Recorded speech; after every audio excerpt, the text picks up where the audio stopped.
Førerhunde er blevet en eftertragtet vare, og det har sat gang i en tendens blandt hjælpsomme danskere. Indtil videre har 30 familier rundt omkring i landet meldt sig som værtsfamilier for en førerhund. Se bare med her. I en have i Holbæk løber Sansa rundt og leger. Kom så! Ja, kom så! Ja, du er dygtig! Den 9 uger gamle labradorhvalp bor hos Jes Ellefsen og hans familie. Du er dygtig! Du er dygtig! Men Sansa skal kun bo her i et år. Sansa skal være førerhund for en blind. Familien Ellefsen er en af de 30 familier i Danmark, der lige nu er værtsfamilie for en kommende førerhund. I haven, Tanja? Ja. I dag får Sansa besøg. Der var du. Goddag. Og du der livet gevaldigt. Tanja Nørager er førerhundeinstruktør, og hun skal træne med Sansa.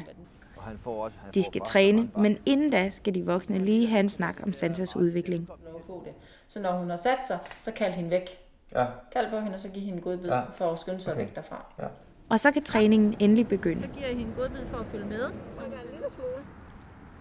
Dygtig. Ja, det var fint. Imens Sansa får en lur oven på kommandoer og godbidder, reflekterer Jes over valget om at få et nyt familiemedlem. En god samvittighed over, at nu har jeg været med til at føre hund, ikke? Og jeg siger det faktisk sådan med sådan en stolthed i stemmen, når der er, at vi skal have en førerhund. Men samtidig er han også bevidst om, at Sansa er en midlertidig gæst. Jeg er klar over, at vi skulle af med hende efter et år. Og jeg tror da, at den mindste af børnene vil blive rigtig ked af det. Det tror jeg også, at vi bliver, men ja. Sansa kan nu se frem til et år hos familien Ellefsen, inden hun kan gøre hverdagen lettere for en blind. Er du og din familie også interesseret i at have en hund som Sansa boende, så kan du se mere på Dansk Blindesamfunds hjemmeside.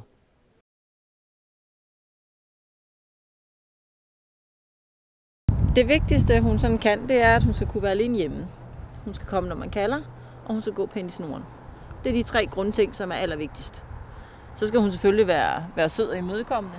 Hun må ikke være aggressiv, og hun skal have en normal tilgang til tingene. Altså hun skal ikke være sådan en, der er skræmt for nye ting, eller for larm, eller for uforudsigelige ting, der dukker op. Ikke? Det skal hun ikke. Men det vigtigste, og det er det, som vi lægger mest vægt på ved foderværtsfamilien, det er alene hjemmetræningen, gå pænt i snoren, kom når man kalder.